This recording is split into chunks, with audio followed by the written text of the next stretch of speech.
le nom du Seigneur soit béni. Je vois qu'il y a des nouvelles têtes.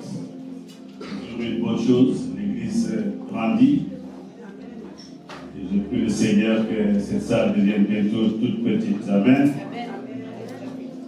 Il y a tellement d'âmes qui ont soif de connaître ce Seigneur.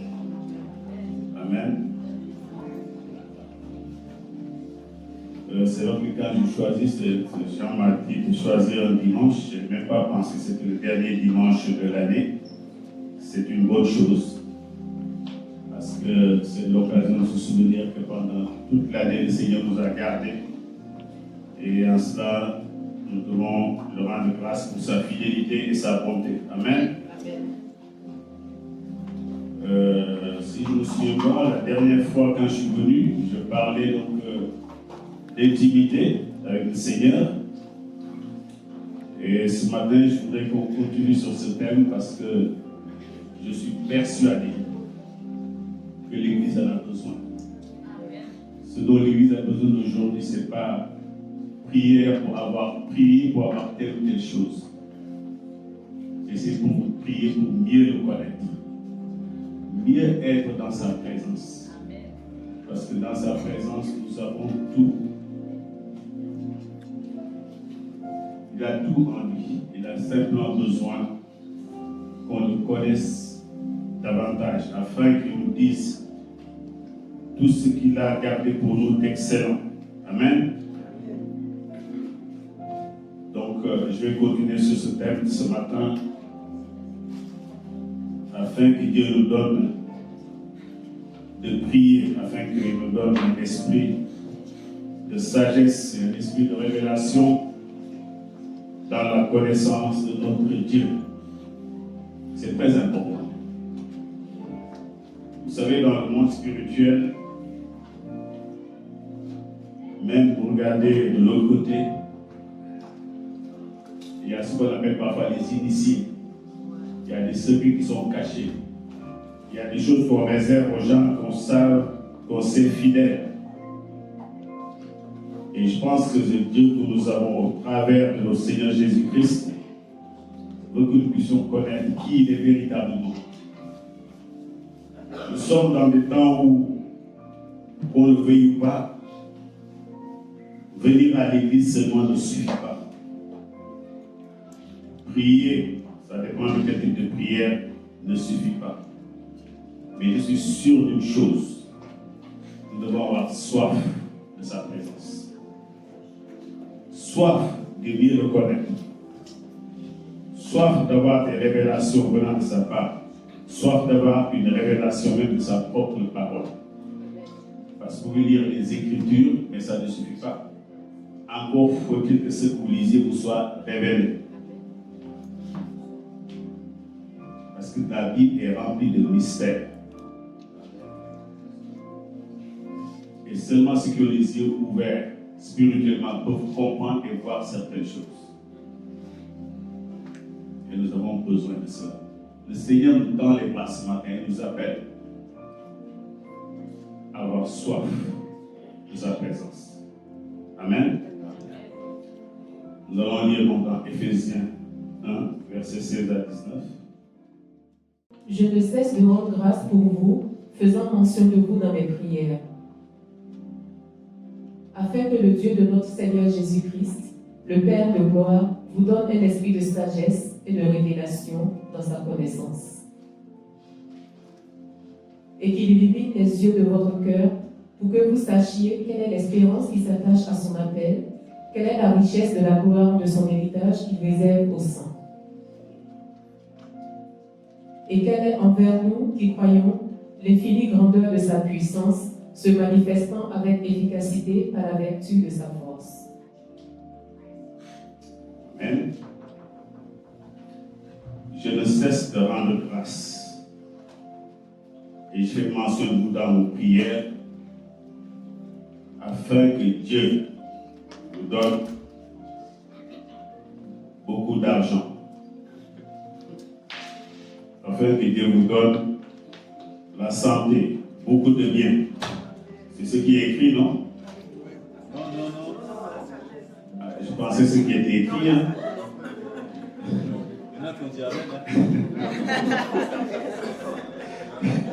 Je peux comprendre, c'est la fin d'année. C'est peut-être une prophétie pour 2026. Bien aimés, soyons francs entre nous, moi le premier. Qui prie encore comme ça? Vous mettez les genoux, Seigneur, je prie afin que tu me donnes un esprit de sagesse et de révélation de ta connaissance. Franchement, si nous nous regardons au fond de nous, personne ne prie comme ça en réalité. C'est rare. Et pourtant, tout le secret de la vie chrétienne est dans ces prières. C'est quand même Paul qui prie pour l'église d'Éphèse.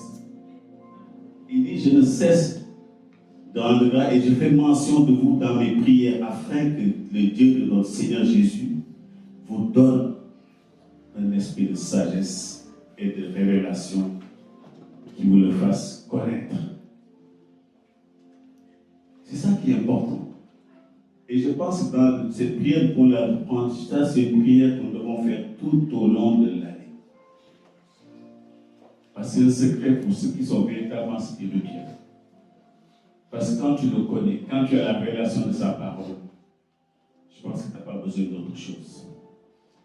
Et nous allons voir tout au long de ce message. Que le Seigneur nous enseigne ce matin. Il dit, il prie afin que Dieu illumine les yeux de nos cœurs. On sait très bien que quand on parle physiquement, les yeux, le cœur n'a pas Dieu, et pourtant. Parce que beaucoup d'entre nous sommes limités à ce que nos yeux physiques voient. Et Paul dit ici, il prie afin que Dieu illumine les yeux de notre cœur. Que Dieu nous aide à voir avec notre propre cœur. Parce que tout ce que nous voyons avec nos yeux physiques nous semble réel, et pourtant, ça ce n'est rien. C'est le bas niveau de la vie spirituelle, ce que les yeux physiques voient. D'ailleurs, parfois, ça fait peur. Quand vous voyez vos yeux physiques, vous avez peur. Vous perdez votre foi. Quand je dis les yeux physiques, c'est comme si ça peut être les oreilles. Quand on entend. Quand on entend des mauvaises nouvelles, on a le cœur qui bat. Mais si tout de suite on se dit, mais pourquoi je m'inquiète? Le Seigneur n'est-il pas là? Ne suis-je pas fils? Le Seigneur n'est-il pas vivant? Tout de suite ça change. Là, ce n'est plus mes yeux physiques ni mes oreilles physiques, et c'est mon cœur qui commence à parler à l'intérieur de moi. Et ça change quelque chose dans mon esprit, ça change quelque chose dans mon entendement. Et ça, aujourd'hui, c'est quelque chose qui est très difficile. C'est ce que Paul avait compris. Un esprit de sagesse, un esprit de révélation. Vous savez, la sagesse, c'est quelque chose d'extraordinaire. Et je vous conseille de lire beaucoup de livres de proverbes. Au moins une fois par an, lisez le livre tout entier. Au moins une fois par an. Ça va vous amener à beaucoup de choses. Quand je dis sagesse, il est évident qu'en tant que chrétien, je ne parle pas de la sagesse des hommes. Parce que la Bible est claire là-dessus. La Bible nous dit que ce que les hommes appellent sagesse est folie pour Dieu. Et ce que les hommes appellent folie, c'est ce qui est sagesse pour Dieu. Amen. Amen. Donc le Seigneur aussi enseigne une certaine sagesse. Et si les hommes étaient sages, ce monde ne serait pas dans cet état. Au contraire, les hommes ont mis la sagesse de Dieu à part et voulu marcher par leur propre sagesse que ce monde est devenu ce qu'il est aujourd'hui. Il faut qu'au moment que les écailles puissent tomber de nos propres yeux, afin que nous voyions comme Dieu voit. Mais vous allez me dire, mais comment acquérir cette sagesse? La Bible est claire là-dessus. La sagesse, c'est Dieu qui la donne. Et la Bible dit que la sagesse incarnée est Christ. Nous qui avons revêtu Christ, nous avons cette sagesse-là. Mais encore faut-il que nous soyons toujours dans cette présence de Dieu. Pleurez pour avoir la sagesse. priez pour avoir la révélation de Dieu. Amen. Je me souviens des temps où le pasteur Jean peut témoigner ici. On pouvait prendre des temps de jeûne, pas forcément pour régler un problème, pas forcément pour avoir. Mais Christ, mon Seigneur, je veux tellement te connaître. J'ai soif de toi, Seigneur. Ça, c'est tellement beau. Et c'est comme ça qu'on grandit. Vous ne pouvez pas vous agenouiller entre Seigneur, j'ai soif de toi, de te connaître, j'ai soif de ta présence, et penser qu'on a des problèmes autres, des problèmes matériels. Ça dépasse l'entendement. Quand vous avez soif de ce Dieu, vous cherchez à savoir, connaître qui il est, pour vous assurer les biens de ce monde, vous paraissez vraiment très nul. Parce que vous aspirez à autre chose. Comment on peut invoquer un Dieu qui a tout créé, un Dieu qui a tout, et en même temps penser qu'on a des problèmes du lendemain, on ne saura pas comment payer son loyer? Ça nous dépasse.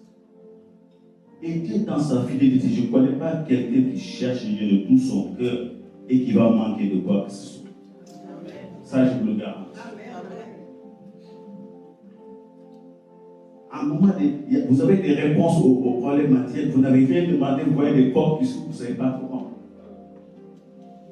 Parce que pendant que vous le cherchez, ce Dieu-là, c'est très bien que vous devez avoir à manger, payer votre loyer, vivre, tout ça, il le sait.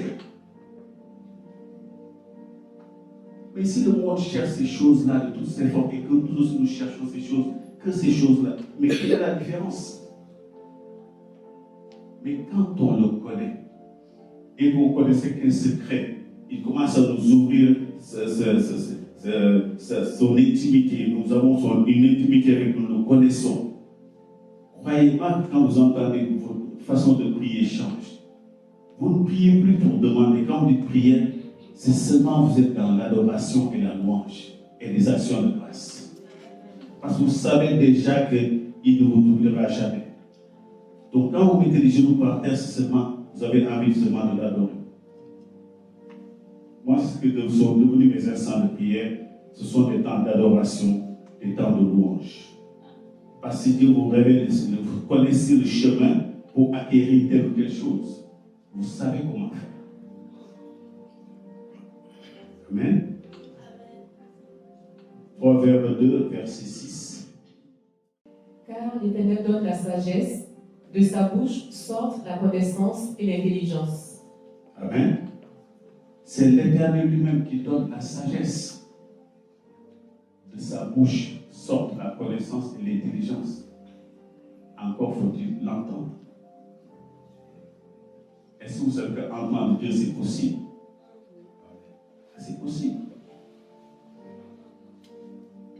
Et pour entendre quelqu'un, Dieu n'est pas quelqu'un qui va crier comme ça. Non. Vous avez besoin d'aller dans sa présence. C'est un exercice qui se fait. Vous allez voir un moment, vous allez voir tellement prendre plaisir à être dans sa présence. Parfois, vous pouvez rentrer à la maison, vous présente même que le dîner est prêt ou le déjeuner est prêt. Franchement, vous allez avoir envie de se prendre 15-20 minutes. Venir dans sa présence quelque temps et puis de venir peut-être manger après. Parce que c'est quelque chose qui vous manque et c'est quelque chose qui est constant. Vous êtes dans votre voiture, vos pensées sont tournées vers lui. Vous êtes au travail, vos pensées sont tournées vers lui parce que c'est quelque chose qui est en vous. Et vous pouvez marcher comme ça, vous entendez le Saint-Esprit vous diriger. Ce sont des choses qui font rêver et qui sont possibles parce que cela nous a été donné. Parce que nous sommes à lui maintenant. Amen. Jacques ne dit pas autre chose dans Jacques 1, au verset 5. Il nous dit la même chose. Si quelqu'un d'entre vous manque de sagesse, qu'il la demande à Dieu, qui donne à tous simplement et sans reproche, et elle lui sera donnée. C'est la même chose que je dis toi, c'est Dieu lui-même qui donne la sagesse. Donc si quelqu'un d'entre vous manque de sagesse, qu'il la demande à Dieu. Combien de personnes ont déjà demandé la sagesse à Dieu? Non. Nous avons demandé qu'il nous guérisse. Nous avons demandé qu'il nous aide dans nos problèmes matériels, dans beaucoup de choses. Mais nous ne demandons jamais cela à Dieu. La sagesse. Celui qui est sage selon Dieu, il a tout. Nous allons voir cela dans Proverbe 8, verset 10 à 12. Préférez mes instructions à l'argent et la science à l'or le plus précieux. Car la sagesse vaut mieux que les perles, elle a plus de valeur que tous les objets de prix. Moi, la sagesse, j'ai pour demeure le discernement et je possède la science de la réflexion. Amen. La Bible ici nous dit beaucoup de choses au concerne de la sagesse et je vous conseille de lire le restant donc, de ce chapitre 8 sur la sagesse. C'est un long passage. Lisez-le, méditez-le, ça dit beaucoup de choses sur la sagesse. Et j'aime beaucoup la dernière partie du verset. Moi, la sagesse, j'ai pour demeure le discernement. Je possède la science et la réflexion. Le discernement, on l'acquiert dans la présence de Dieu. Vous savez, parfois, quand on parle des 9 dons du Saint-Esprit, il y a un don qui est souvent mis à l'écart. Mais le discernement est quelque chose de très, très important pour tout un chacun. Pour le berger de l'Église, pour vous les fidèles, pour tout un chacun.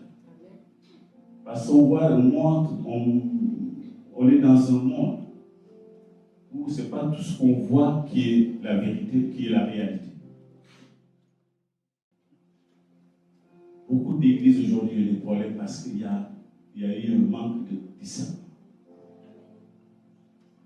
Et dans nos propres vies, jeunes filles, vous qui êtes encore célibataires, vous avez besoin de beaucoup de discernement. Jeunes frères aussi, beaucoup de discernement. J'ai tellement, récemment encore, j'ai une soeur qui m'a appelé en pleurs. Je crois même pas 1 ou 2 ans de mariage, une catastrophe. Et pourtant, quand on m'a parlé du frère, on a carrément dit que ma soeur, comment dire, on ne peut pas parler, comment dire, elle ne dit pas bien, on voit que non, ça ne va pas le faire. Il y a des choses qu'on voit, parce que quand, vous savez, moi, franchement, Dieu m'a donné ce, même quand je suis dans le monde, je n'ai pas besoin de rester 1 heure avec une personne pour cerner la personne. Le pasteur nous a parlé à propos d'un frère, quand il est venu, j'ai dit, pasteur, ce frère, c'est un comédien. Mais il a vu après. On arrive à discerner. Vous voyez, parfois, il y a des Dieu vous montre la personne, vous voyez des choses que peut-être que d'autres personnes ne peuvent pas voir. Et ça, quand vous demeurez dans la présence et vous priez, Dieu va vous épargner de certaines choses parce que vous lui faites confiance, que vous pleurez toujours devant Dieu pour avoir le discernement, la révélation. Seigneur, est-ce qu'à un moment, vous avez tellement vu la voix du Saint-Esprit que quand même la personne vient, non, vous allez dire non, j'y vais pas. Je connais une jeune sœur comme ça avec qui j'ai prié beaucoup dans une autre église, mais je loue son courage. Parce que quand on montre des frères qui voulaient l'épouser, je dis, il y a certaines jeunes sœurs qui auraient vu ce frère-là, ils seraient jetés parce qu'il est tout mignon, il est tout beau. Moi-même, je la regarde. Et je ne sais pas comment je fais pour résister. Parce qu'elle sait que la personne n'est pas venue pour l'épouser. Par contre, si c'est pour avoir des rapports intimes, ça, il n'y a pas de souci, on trouve toujours. Mais elle a toujours résisté. Je vous parle de. Elle m'a présenté au moins 5-6 personnes. Jusqu'aujourd'hui, elle est tombée finalement sur le bon. Amen. Mais chaque fois quand on priait, on pleurait devant le Seigneur. Si ce n'est pas lui, ferme la porte. Vous savez, parfois c'est difficile. Parce que les yeux nous trompent. Ce que je disais tout à l'heure. Voyez nos frères, toutes les sœurs lui tournent autour. Et vous, c'est vous qui l'avez choisi. Et vous voyez les autres sœurs à côté. Ah, si Seigneur, j'étais à sa place. Vous êtes enviés. Donc c'est difficile de dire non, parce que si je dis non, les autres qui sont à côté sont prêts à tomber dessus. Vous voyez? Sauf que le mariage, ce n'est pas une histoire de. Moi, je dis souvent aux jeunes sœurs, aux frères et sœurs, quand Avant le mariage, là, je pense même que c'est le moment le plus beau. C'est les restos, les fleurs, les messages. Parce qu'on se voit de temps en temps. Mais une fois que c'est signé, là, c'est maintenant ta souveraine. Là, ce n'est plus quand je veux. Je peux voir la personne, ce n'est plus on se voit la semaine prochaine. Non. Là, elle est là, les yeux dans les yeux. On fait quoi maintenant? Il n'y a plus de fleurs. Voilà. Il n'y a plus de petits messages bienveillants. Que c'était belle, tout ça. C'est la bagarre. Et c'est des choses qui manquent. Mais s'il y avait le discernement au départ, que c'était vraiment, on sent que c'est bon, il n'y a pas de souci. Et c'est là que je vous dis, avant, il faut avoir le discernement. Parce qu'une fois que vous êtes là, nous on vient, on a dansé, on a donné les cadeaux, bye bye. Si on démarre la voiture, ce n'est pas une question d'une nuit, c'est toute une vie maintenant. On découvre que le frère a vraiment ce qu'il m'avait montré, ou la sœur, c'est pas ça. Est-ce qu'on avait demandé à Dieu? Et c'est là où le discernement est très, très, très important. Il faut faire attention. Et ce n'est pas que ça, c'est dans tous les domaines. Le travail, tout. Quand vous avez l'accord de Dieu, vous avez la paix, vous êtes tranquille. Je ne dis pas qu'il n'y aura pas de soucis, mais vous savez que Dieu va toujours vous aider. Amen. C'est l'Éternel qui donne la sagesse. Proverbe 24, verset 3 à 4. Et là, je vais m'arrêter là pour la sagesse. C'est par la sagesse qu'une maison s'élève, et par l'intelligence qu'elle s'afferme. C'est par la science que les chambres se remplissent de tous les biens précieux et agréables. Amen. Dieu nous parle encore ici de sagesse. En français courant, c'est plus simple, hein, je l'ai écrit en français courant, je dis que il faut de la sagesse pour construire une maison, l'intelligence pour la rendre habitable et du savoir-faire pour en remplir les pièces d'objets agréables et précis.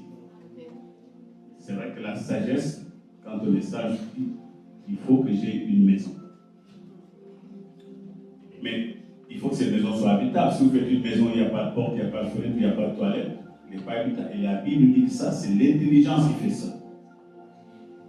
Et maintenant, c'est la connaissance qui fait que cette maison, il faut qu'on apporte de quoi manger, il faut qu'on remplisse cette maison. Ça fait beaucoup de choses. Ouais, jusqu'à présent, la Bible parle de sagesse, d'intelligence, de connaissance. Et c'est des choses que Dieu donne. Dieu nous oriente dans le métier qu'on doit choisir. Les études que nous devons faire. Même ces choses-là, on peut s'agenouiller devant Dieu et demander de nous orienter. Les choses peuvent être, c'est la tendance pour nous les hommes, mais Dieu sait ce qui va se passer dans 10, 15, 20, 30 ans, et Dieu connaît tes capacités. Il sait ce qui est bon pour toi. Malheureusement, c'est des choses, parfois, nous les mettons à l'écart. Oh non, ça doit pas être si, ça intéresse Dieu. N'oublions pas qu'il y a des œuvres qui ont été préparées d'avance, avant même que nous soyons dans ce afin que nous puissions les pratiquer. Et dans ces choses-là, nous devons demander à Dieu. Dieu donne cette sagesse, cette connaissance et cette intelligence. N'oubliez pas que pour fabriquer l'arche, Dieu a suscité du talent pour beaucoup de personnes. C'est toi, tu seras spécialiste du bois, l'autre sera de Dieu, mais c'est Dieu qui a donné ces dons. Vous avez un avantage, vous qui êtes là encore jeune, que les gens du monde n'ont pas. Le diplôme seulement, c'est bien, mais le diplôme ne suffit pas. Mais quand on a la grâce de Dieu, c'est un plus. C'est un plus la grâce de Dieu. Les gens ne comprennent pas, vous n'étiez pas le meilleur à l'école, mais quand vous avez commencé à travailler, les gens ne vont même pas comprendre. Parce que l'intelligence que Dieu vous donne n'a rien à voir avec ce que le monde donne. Et c'est cela qui est important. Et vous connaissez sûrement donc l'histoire de Salomon, pour revenir encore sur la sagesse, la connaissance. Nous allons lire ces deux passages que nous allons commenter dans 1 Roi 3, versets 4 à 5. Le roi se rendit à Gabaon pour y sacrifier, car c'était le principal des hauts lieux. Salomon offrit 1000 holocaustes sur l'autel. À Gabaon, l'Éternel apparut en songe à Salomon pendant la nuit, et Dieu lui dit, « Demande ce que tu veux, je te donne. » Amen. Demande ce que tu veux, et je te donne. Dieu te dit, tu as un songe, tu te réveilles, demande ce que tu veux, je te donne. Tu vas demander quoi? Tu peux demander de prendre quoi? Soyons francs. Tu vas demander quoi? C'est Dieu, je ne dis pas, c'est pas Jean-Baptiste ni le pasteur, c'est Dieu qui te dit, demande ce que tu veux, je te donne. Vu le temps actuellement, on va réactualiser les choses. Hein? Les temps sont durs. Le compte bancaire, c'est peut-être pas ça. Demande ce que tu veux, je te donne. Demande ce que tu veux. C'est Dieu qui dit ça. Et c'est là où parfois je vous dis qu'on a vraiment besoin de beaucoup de sagesse. Demande ce que tu veux. Vous savez, parfois, il y a ce que les gens ne comprennent pas, c'est que les gens qui sont prospects dans le monde, ils ont compris une chose. Ce n'est pas de l'argent dont ils ont besoin, mais ce qui fait que tu peux toujours avoir de l'argent. C'est ça qui est important. Il y a des principes. Il y a des gens, vous allez les voir, qui sont dans telle affaire.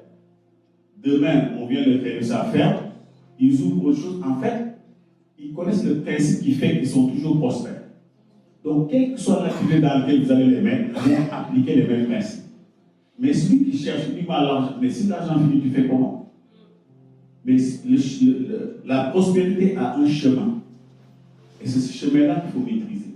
Et c'est tous, vous allez voir, tous les grands hommes d'affaires, les multimilliardaires, vous les mettez dans n'importe quelle activité, ils vont prospérer. Parce qu'ils connaissent le chemin. Mais c'est souvent parfois quelqu'un qui se précipite, je veux juste avoir l'argent. Non. Connaître le chemin qui mène à cette prospérité, c'est ça qui est important. Et regardez la réponse de Salomon, 1 Roi 3, 9, 10. Accorde donc à ton serviteur un cœur intelligent pour juger ton peuple, pour discerner le bien du mal. Car qui pourrait juger ton peuple, ce peuple si nombreux? Amen. Cette demande de Salomon plut au Seigneur. Amen. Salomon est roi. Il est nouveau dans la royauté. Parce que c'est David, son père, qui était roi. Et Salomon, Dieu lui dit, demande ce que tu veux, et je te donne. Salomon lui demande de lui accorder de l'intelligence et de la sagesse afin de pouvoir diriger le peuple qu'il a devant lui. Et si vous comptez la lecture, non seulement la Bible dit cette demande de Salomon plut à Dieu, mais Dieu dit, puisque tu demandes cela, je vais t'accorder quelque chose d'autre que tu n'as pas demandé. Dieu sait que nous avons besoin d'argent. Dieu sait que nous avons besoin de santé. Et la Bible dit, Dieu va lui accorder la richesse, la prospérité. Afin que personne ne sera aussi riche désormais que Salomon. Et à la fin, il va lui dire, et si tu demeures dans les voies comme ton père David, je t'accorderai de vivre de longs jours encore. Amen. Demande ce que tu veux, Salomon, je veux la sagesse. Il est ce dont nous avons besoin, et cette sagesse se trouve auprès des Dieu, au pied du Seigneur. Parce que nous sommes dans un monde qui nous dépasse. Il y a des choses que nous ne comprenons jamais. Quand nous comprenons, nous devons retourner auprès du Père pour lui prendre l'oreille, l'écouter et surtout le questionner. N'hésitez pas à poser des questions à Dieu. N'hésitons pas à poser des questions à Dieu. Parfois, restez sur un passage, vous ne comprenez pas, restez le lendemain, revenez, le surlendemain, revenez sur le même passage. Lisez, relisez, lisez, relisez. Seigneur, qu'est-ce que tu veux dire par là? C'est comme ça qu'on médite la parole de Dieu. Jusque nous soyons imprégnés de cette parole. Amen. Je passe maintenant à la révélation. Galates 1, versets 11 à 12. Je vous déclare, frères, que l'évangile qui a été annoncé par moi n'est pas de l'homme. Car je ne l'ai ni reçu, ni appris d'un homme, mais par une révélation de Jésus-Christ. C'est l'apôtre Paul qui parle ici.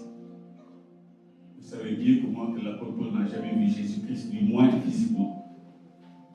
Il n'était pas là quand les apôtres étaient là. En tout cas, il ne marchait pas avec le Seigneur. Mais Paul a écrit pratiquement la moitié du Nouveau Testament. Et quand nous lisons ses écrits, nous voyons que c'est un homme qui était brillant. Et si vous connaissez le passé de Paul, la Bible dit que c'est quelqu'un qui persécutait les chrétiens. À tel point, quand on lapidait Étienne, Paul était présent. À l'époque, il s'appelait l'apôtre Saul de Tarse. Et ce même Paul va dire que ce qu'il a appris, ce n'est pas un homme qui l'a appris, c'est tout ce qu'il a écrit là. Mais c'est par une révélation de Jésus-Christ lui-même. Donc tout ce qu'il a écrit, tout ce qu'il a vécu, Paul, il n'a jamais vu Jésus physiquement. Mais c'est auprès du Seigneur, c'est par révélation qu'il a reçu tout ce qu'il a écrit. Et quand nous lisons les écrits de Paul, nous voyons que c'est quelqu'un qui est au-dessus du lot par rapport aux autres. Les épîtres de Paul, ce sont des écrits qui sont extraordinaires. Que ce soit Romains, Éphésiens, Colossiens, tout ce que vous pouvez lire. Il n'a jamais vu Jésus, mais tout ce qu'il a su lui a été révélé. Et bien aimé, nous pouvons aussi vivre de telles expériences, la même chose. Mais tout ça, c'est au pied du Seigneur. La révélation de la parole. La révélation de ce que le Seigneur veut pour nous, pour nos projets, pour beaucoup de choses. C'est au pied de ce même Dieu que nous pouvons avoir ces choses. Et quand vous commencez à vivre ces expériences où les choses vous sont révélées aussi, ça peut être par les songes. Parfois, vous avez les yeux ouverts, vous entendez. En disant sa parole, au moment où vous avez. Vous savez, la parole, parce que si vous avez des écailles qui tombent de vos yeux, c'est comme vous avez eu votre délivrance rien qu'en lisant ou en écoutant la parole. Amen. Et c'est magnifique. La délivrance, ce n'est pas seulement chasser les démons. Parfois, on ne comprend pas les choses. Mais quand on a l'intelligence que le Seigneur veut que nous ayons, le monde devient, ces choses deviennent plus claires pour nous. Et moi, je préfère voir le diable de loin qu'attendre qu'il vienne m'attaquer pour faire une délivrance. Parce que quand on est, c'est parfois on le voit venir et on l'évite. On le voit venir dans sa famille, Dieu nous prévient. On prie pour qu'il s'éloigne. Plutôt quand il arrive, c'est des dégâts après, il faut commencer à prier. Non. Parfois, je préfère que le Seigneur nous montre déjà de voir ce qui arrive. Ne prends pas ce chemin-là, prends l'autre chemin. Et ça, on l'acquiert dans la présence de Dieu. Votre pasteur sait de quoi je parle, parce qu'il vit ces choses-là, on a vécu ces choses-là. Et on les vit encore. Et c'est cela qui est important, parce que nous ne sommes pas venus à Christ pour voir seulement avec les yeux physiques, pour entendre avec nos propres oreilles. Allez voir les gens qui sont dans les sectes. Ils ont leur Dieu qui leur parle. Ils ont des instructions très claires. Et ils les appliquent et ça marche. Et nos dieux nous avons les dieux de la vérité, le Dieu de la vie, qui veut nous montrer aussi des choses. Amen. Le psaume 119, verset 130. La révélation de tes paroles est claire et donne de l'intelligence au Seigneur. Amen. Ce que je disais tout à l'heure, lire la Bible, c'est bien, mais ça ne suffit pas. La Bible ici ne dit pas seulement ta parole est claire, mais la révélation de tes paroles. Elle donne de l'intelligence aux saints. Je rêve d'un moment où, imprégné de Christ, quand un frère, même avant même qu'il ouvre la bouche d'une sœur, on puisse lui dire voici ce que j'ai reçu de la part de Dieu. L'Église manque aujourd'hui de paroles de connaissance. C'est ça qui fait que même quand le païen vient, pensant que vous êtes des plaisantins, il s'assoit, Dieu commence à révéler sa vie au milieu de vous. En sortant, il va se dire, certainement Dieu était dans ce lieu. Ce sont des choses auxquelles nous aspirons plus parce que nous sommes aspirés par le monde et la crise que traverse l'Église aujourd'hui. J'en pleure tous les jours avec votre pasteur. Aujourd'hui est béni seulement qui est celui qui a de grandes choses, de belles choses, de grosses voitures. Et c'est tout le monde, l'argent, l'argent, l'argent, l'argent. À tel point qu'aujourd'hui on a l'impression que si on n'a pas un compte bancaire bien rempli, on a beaucoup de biens, on n'est pas béni. Ce qui est triste. Les choses qu'on peut avoir sans Dieu, alors que le Seigneur a des trésors pour chacun d'entre nous. Cet héritage que nous savons, c'est pourquoi Paul dit qu'il ouvre les yeux de nos cœurs afin que nous puissions voir quelle est l'étendue de cet héritage. Et imaginons que votre père, on dit qu'il est mort, il vous a laissé un héritage, je ne sais pas combien, peut-être il y a 4-5 immeubles sur Paris, combien, mais si vous ne les voyez pas, papa, vous ne les avez jamais montrés. Vous dites que vous êtes le plus malheureux. On parlait de raconter l'histoire d'un homme qui était sous un immeuble et il mendiait là-bas tous les jours. Jusqu'à un jour, quelqu'un lui dit, mais tu sais, cet immeuble en bas duquel tu es en train de mendier, cet immeuble appartient à ton père. Il était héritier de tout un immeuble, il mendiait sous l'immeuble sans le savoir.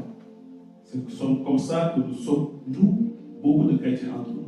Parce que si on est conscient de l'héritage que Dieu nous a accordé, nous ne pouvons pas envier ce monde.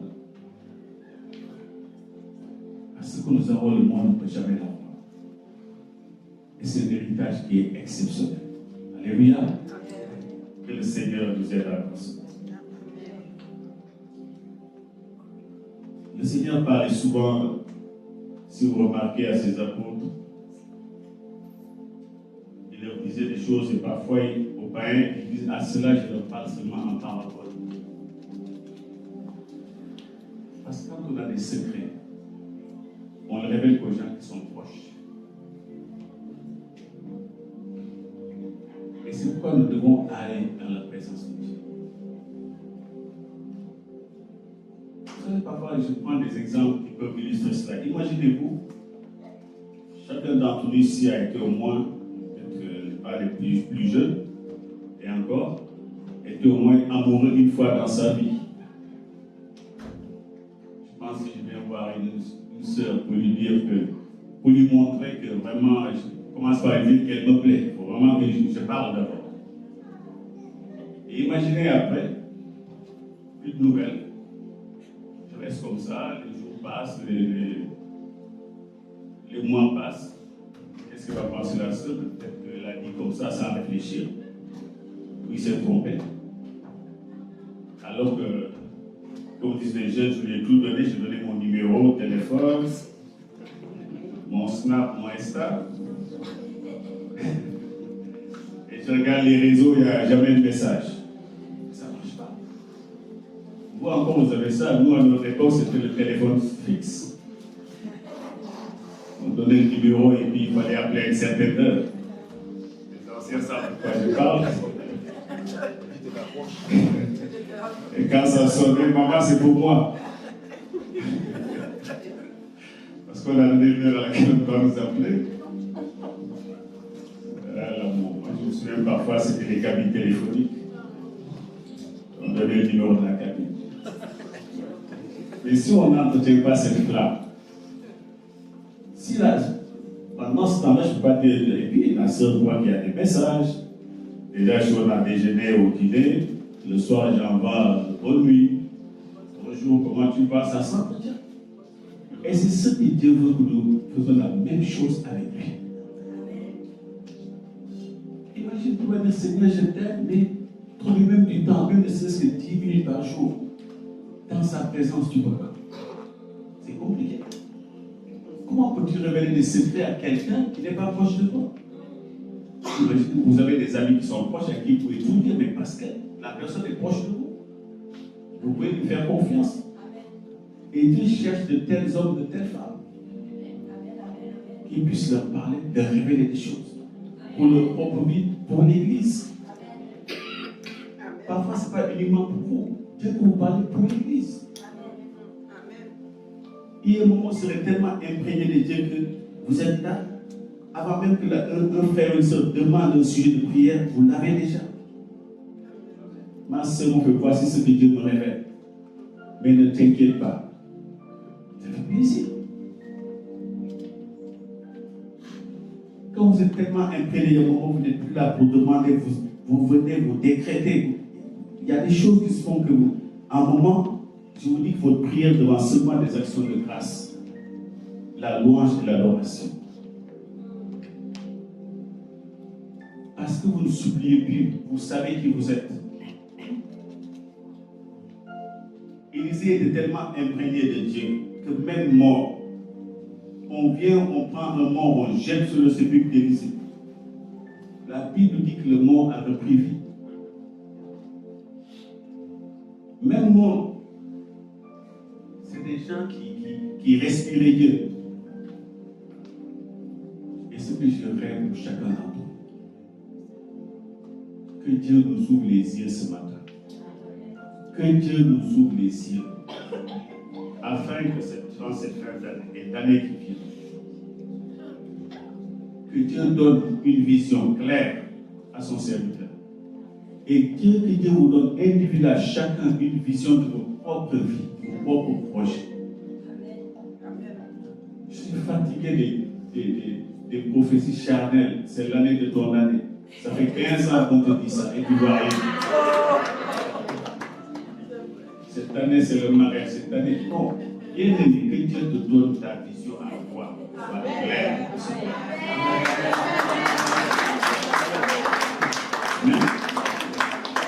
Chaque année, on nous fatigue avec ça.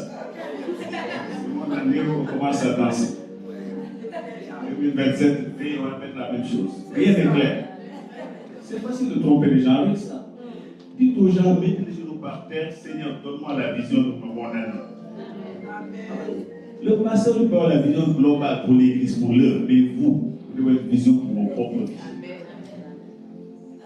Si tu fais ça cette année, Dieu te dira, c'est pas cette année. Même si je viens te dire, c'est l'année de ton, tu vas te marier, Dieu m'a pas dit ça. Amen. Il y a des gens qui sont. C'est vrai qu'ils sont beaucoup d'argent. Parce qu'il y a des gens qui aiment entendre cela. La chair aime ça. Ma soeur, Dieu me dit, vous savez, c'est facile de faire ces choses. Si on ne craint pas Dieu, mais on peut faire ces choses-là tous les jours. Ah, vous allez, non, c'est un serviteur sérieux, s'il m'a dit ça. Dieu me dit, c'est pour mais prends 3 jours de jeûne. Et puis pour mettre les choses bien, faire ce spirituel, tu prends 3 jours de jeûne. Je vais t'accompagner dans le jeûne. Moi, je prends 21 jours. Et en général, ce n'est pas gratuit. Pendant que tu fais des 3 jours secs, la nuit, là, en manger. Et sortez de cet enfantillage. Soyez spirituels. C'est le même Dieu. Il n'est pas qui doit vous parler. Si Dieu ne vous a pas parlé, parce qu'aujourd'hui, il y a des gens qui délèguent la spiritualité à d'autres. C'est la paresse spirituelle. Parce que Dieu n'a rien dit pour moi. Parce que toi, il ne te parle pas. Mais on veut tout aider. C'est le pasteur, c'est le prophète qui doit tout penser à ma place. Christ n'est pas mort uniquement pour le prophète, il est aussi mort pour toi. Amen.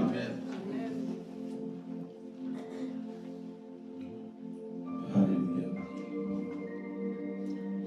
Vous savez, la vie chrétienne est remplie de mystères. Et les mystères sont accessibles à celui qui veut. Je dis bien à celui qui veut. Celui qui se donne la peine de chercher Dieu de tout son cœur. Vous savez ce que Dieu a dit à Salomon? Qu'au-delà de la sagesse, il va lui donner tout le reste. Dieu a dit la même chose. Quand nous lisons dans ce passage, nous lui cherchons premièrement le royaume de Dieu. C'est la même chose. Tout le reste. Vous voyez, tout le reste, c'est quelque chose de. On l'a mis, c'est quelque chose de tout petit, c'est minime. Le plus dur de chercher premièrement le royaume de Dieu. Et Salomon avait compris la même. Dieu dit, puisque tu me demandes cela et que tu ne m'as pas demandé d'argent, je te rajouterai en plus. Tu sais, je crois en cela. Une église qui entend la voix de Dieu, une église qui voit Dieu, une église qui respire Christ. C'est ce que je nous souhaite pour cette année 2026. Amen.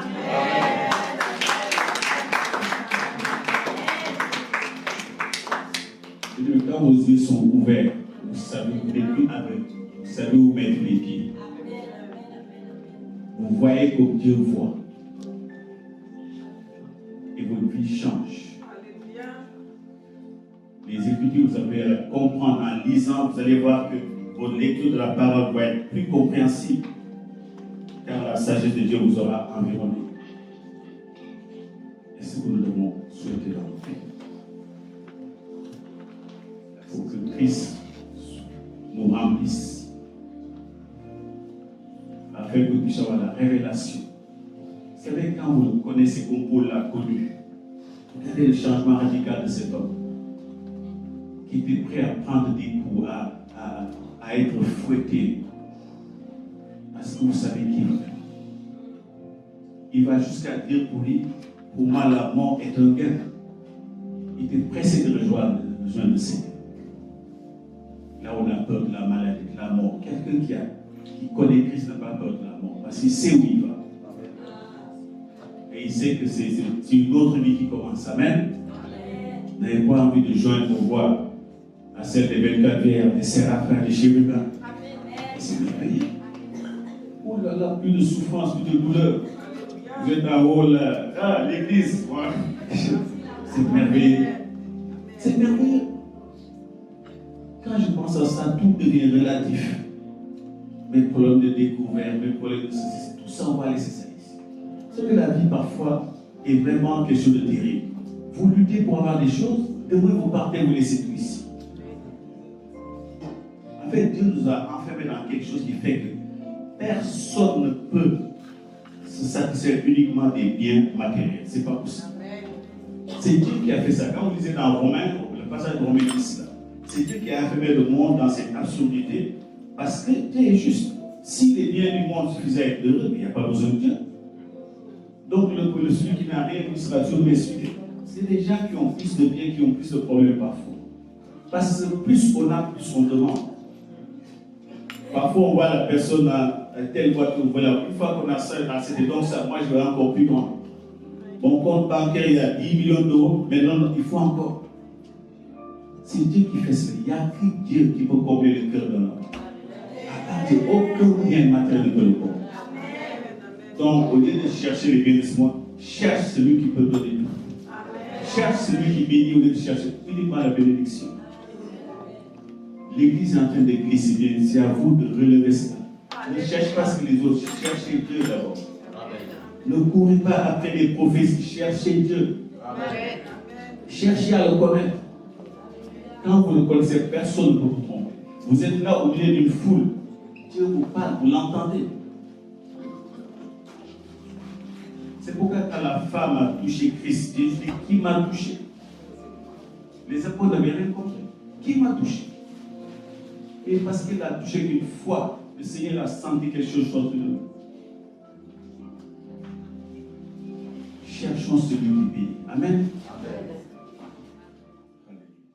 Dans Matthieu 13, verset 10, les disciples s'approchèrent de Jésus et lui dirent, pourquoi leur parles-tu en parabole?